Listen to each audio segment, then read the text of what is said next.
ओम उमा महेश्वराय नमः। हमारे चैनल पर आप सभी का स्वागत है।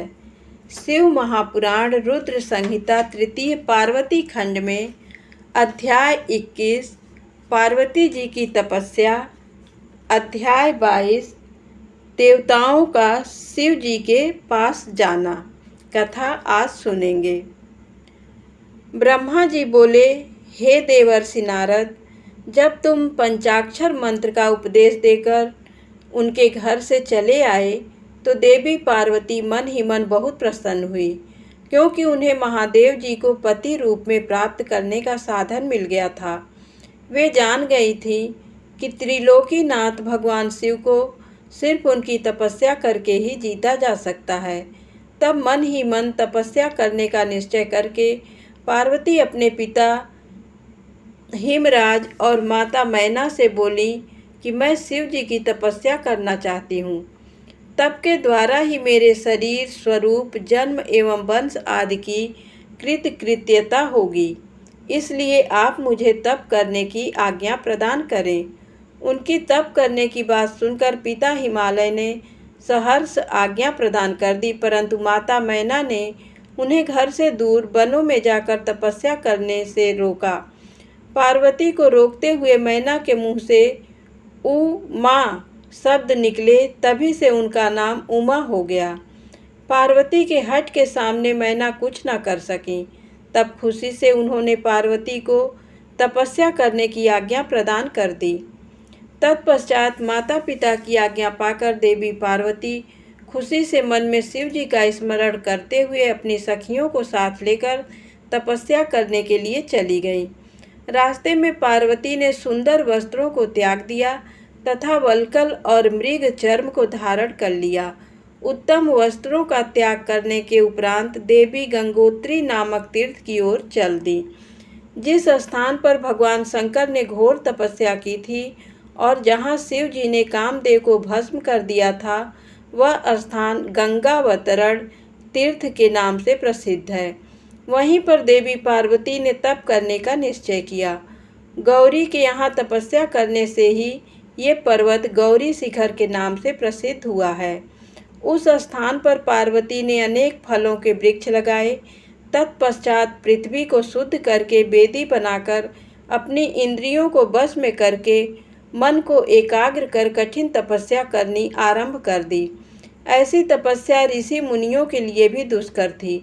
भयंकर गर्मी के दिनों में पार्वती अपने चारों ओर अग्नि जलाकर बीच में बैठकर ओम नमः शिवाय का जाप करती थी।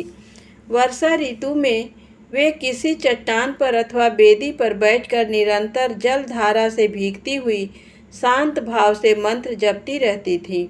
सर्दियों में बिना कुछ खाए ठंडे जल में बैठकर पंचाक्षर मंत्र का जाप करती थी। कभी कभी तो वे पूरी रात बर्फ की चट्टान पर बैठकर ध्यान करती थी। सब कुछ भूलकर वे भगवान शिव के ध्यान में मग्न होकर उनका ध्यान करती रहती थी। समय मिलने पर अपने द्वारा लगाए गए वृक्षों को पानी देती थी। शुद्ध हृदय वाली पार्वती आंधी तूफान, कड़ाके की सर्दी, मूसलाधार वर्षा तथा तेज धूप की परवाह किए बगैर निरंतर मनोवांछित फलों के दाता भगवान शिव का ध्यान करती रहती थी। उन पर अनेक प्रकार के कष्ट आए, परंतु उनका मन शिव जी के चरणों में ही लगा रहा। तपस्या के पहले वर्ष में उन्होंने केवल फलाहार किया। दूसरे वर्ष में वे केवल पेड़ के पत्तों को ही खाती। इस प्रकार तपस्या करते करते अनेकानेक वर्ष बीतते गए। देवी पार्वती ने सब कुछ खाना पीना छोड़ दिया था। अब वे केवल निराहार रहकर ही शिव जी की आराधना करती थीं। तब भोजन हेतु पर्ण का भी त्याग कर देने के कारण देवताओं ने उन्हें अपर्णा नाम दिया। तत्पश्चात देवी पार्वती एक पैर पर खड़ी होकर ओम नमः शिवाय का जाप करने लगी। उनके शरीर पर वल्कल वस्त्र थे तथा मस्तक पर जटाएं थीं।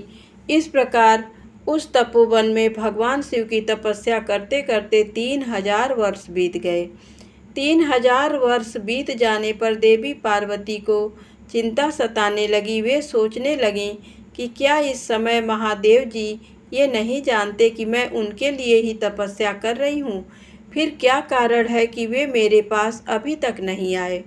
वेदों की महिमा तो यही कहती है कि भगवान शंकर सर्वज्ञ, सर्वात्मा, सब कुछ जानने वाले, सभी ऐश्वर्यों को प्रदान करने वाले, सबके मन की बातों को सुनने वाले, मनोवांछित वस्तु प्रदान करने वाले तथा समस्त दुखों को दूर करने वाले हैं। तब क्यों वे अपनी कृपा दृष्टि से मुझ दीन को कृतार्थ नहीं करते। मैंने अपनी सभी इच्छाओं और कामनाओं को त्याग कर अपना ध्यान भगवान शिव में लगाया है। भगवान, यदि मैंने पंचाक्षर मंत्र का भक्तिपूर्वक जाप किया हो तो आप महादेव जी मुझ पर प्रसन्न हों। इस प्रकार हर समय पार्वती शिव जी के चरणों में ध्यान में ही मग्न रहती थी। जगदम्बा माँ का साक्षात अवतार देवी पार्वती की वह तपस्या परम आश्चर्यजनक थी। उनकी तपस्या सभी को मुग्ध कर देने वाली थी। उनके तप की महिमा के फलस्वरूप प्राणी और जानवर उनके ध्यान में बाधा नहीं बनते थे। उनकी तपस्या के परिणाम स्वरूप वहाँ का वातावरण बड़ा मनोरम हो गया था। वृक्ष सदा फलों से लदे रहते थे। विभिन्न प्रकार के सुंदर सुगंधित फूल हर समय वहाँ खिले रहते थे। वह स्थान कैलाश पर्वत की सी शोभा पा रहा था तथा तपस्या की सिद्धि का साकार रूप बन गया था। ब्रह्मा जी कहते हैं, मुनीश्वर, भगवान शिव को पति रूप में प्राप्त करने के लिए पार्वती जी की तपस्या करते करते अनेक वर्ष बीत गए, परंतु भगवान शिव ने उन्हें वरदान तो दूर अपने दर्शन तक न दिए। तब पार्वती के पिता हिमाचल, उनकी माता मैना और मेरु एवं मंदराचल ने आकर पार्वती को बहुत समझाया तथा उनसे वापस घर लौट चलने का अनुरोध किया। तब उन सबकी बात सुनकर देवी पार्वती ने विनम्रता पूर्वक कहा, हे पिताजी और माताजी, क्या आप लोगों ने मेरे द्वारा की गई प्रतिज्ञा को भुला दिया है? मैं भगवान शिव को अवश्य ही अपनी तपस्या द्वारा प्राप्त करूंगी। आप निश्चिंत होकर अपने घर लौट जाएं। इसी स्थान पर महादेव जी ने क्रोधित होकर कामदेव को भस्म कर दिया था और वनों को अपनी क्रोधाग्नि में भस्म कर दिया था। उन त्रिलोकीनाथ भगवान शंकर को मैं अपनी तपस्या द्वारा यहाँ बुलाऊंगी। आप सभी यह जानते हैं कि भक्त वत्सल भगवान शिव केवल भक्ति से ही वश में किया जा सकता है। अपने पिता, माता और भाइयों से ये वचन कहकर देवी पार्वती चुप हो गईं। उन्हें समझाने आए उनके सभी परिजन उनकी प्रशंसा करते हुए वापस अपने घर लौट गए। अपने माता पिता के लौटने के पश्चात देवी पार्वती दुगने उत्साह के साथ पुनः तपस्या करने में लीन हो गईं। उनकी अद्भुत तपस्या को देखकर सभी देवता, असुर, मनुष्य, मुनि आदि सभी चराचर प्राणियों सहित पूरा त्रिलोक संतृप्त हो उठा। देवता समझ नहीं पा रहे थे कि पूरी प्रकृति क्यों उद्विग्न और अशांत है। ये जानने के लिए इंद्र व सब देवता गुरु बृहस्पति के पास गए। तत्पश्चात वे सभी मुझ विधाता की शरण में सुमेरु पर्वत पर पहुँचे। वहाँ पहुंचकर उन्होंने मुझे हाथ जोड़कर प्रणाम किया तथा मेरी स्तुति की। तब वे मुझसे पूछने लगे कि प्रभु, इस जगत के संतृप्त होने का क्या कारण है? उनका ये प्रश्न सुनकर मैंने त्रिलोकीनाथ भगवान शिव के चरणों का ध्यान करते हुए ये जान लिया कि जगत में उत्पन्न हुआ दाह देवी पार्वती द्वारा की गई तपस्या का ही परिणाम है। अतः सब कुछ जान लेने के उपरांत मैं इस बात को श्री हरि विष्णु को बताने के लिए देवताओं के साथ क्षीर सागर को गया। वहाँ श्री हरि सुखद आसन पर विराजमान थे। मुझ सहित सभी देवताओं ने विष्णु जी को प्रणाम कर उनकी स्तुति करना आरंभ कर दिया। तत्पश्चात मैंने श्री हरि से कहा, हे हरि, देवी पार्वती के उग्र तप से संतृप्त होकर हम सभी आपकी शरण में आए हैं। हम सबकी रक्षा कीजिए। भगवान, हमें बचाइए। हमारी करुण पुकार सुनकर शेष सैया पर बैठे श्री हरि बोले, आज मैंने देवी पार्वती की इस घोर तपस्या का रहस्य जान लिया है, परंतु उनकी इच्छा को पूरा करना हमारे बस की बात नहीं है। अतः हम सब मिलकर त्रिलोकीनाथ भगवान शिव के पास चलते हैं। केवल वे ही हैं जो हमें इस विकट स्थिति से उबार सकते हैं। देवी पार्वती तपस्या के माध्यम से भगवान शिव को पति रूप में प्राप्त करना चाहती हैं। इसलिए भगवान शिव से ये प्रार्थना करनी चाहिए कि वे देवी पार्वती से विधिवत विवाह कर लें। हम सभी को इस विश्व का कल्याण करने के लिए भगवान शिव से पार्वती का पाणी ग्रहण करने का अनुरोध करना चाहिए। भगवान विष्णु की बात सुनकर सभी देवता भयभीत होते हुए बोले, भगवान शिव बहुत क्रोधी और हठी हैं। उनके नेत्र काल की अग्नि के समान दीप्त हैं। हम भूलकर भी भगवान शंकर के पास नहीं जाएंगे। उनका क्रोध सहा नहीं जाएगा। उन्होंने कामदेव को भस्म कर दिया था। हमें डर है कि कहीं क्रोध में वे हमें भी भस्म न कर दें। हे नारद, इंद्र आदि देवताओं की बात सुनकर लक्ष्मीपति श्रीहरि बोले, तुम सब मेरी बातों को ध्यानपूर्वक सुनो। भगवान शिव समस्त देवताओं के स्वामी और भयों का नाश करने वाले हैं।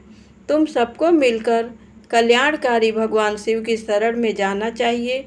भगवान शंकर पुराण पुरुष, सर्वेश्वर और परम तपस्वी हैं। हमें उनकी शरण में जाना ही चाहिए। भगवान विष्णु के इन वचनों को सुनकर सब देवता त्रिलोकीनाथ भगवान शिव का दर्शन करने के लिए उस स्थान की ओर चल पड़े जहाँ महादेव जी तपस्या कर रहे थे। उस मार्ग में ही देवी पार्वती उत्तम तपस्या में लीन थी। उनके तप को देखकर सभी देवताओं ने प्रसन्नतापूर्वक उन्हें दोनों हाथ जोड़कर नमस्कार किया। तत्पश्चात उनके तप की प्रशंसा करते हुए मैं श्री हरि, विष्णु और अन्य देवता भगवान शिव के दर्शनार्थ चल दिए। वहां पहुंचकर हम सभी देवता कुछ दूरी पर खड़े हो गए और हमने तुम्हें भगवान शिव के करीब यह देखने के लिए भेजा कि वे कुपित हैं या प्रसन्न। नारद, तुम भगवान शिव के परम भक्त हो तथा उनकी कृपा से सदा निर्भय रहते हो। इसलिए तुम भगवान शिव के निकट गए तथा तुमने उन्हें प्रसन्न देखा। फिर तुम वापस लौटकर हम सभी के पास आए तथा उनकी प्रसन्नता के बारे में हमें बताया। तब हम सब भगवान शिव के करीब गए। भगवान शिव सुखपूर्वक प्रसन्न मुद्रा में बैठे हुए थे।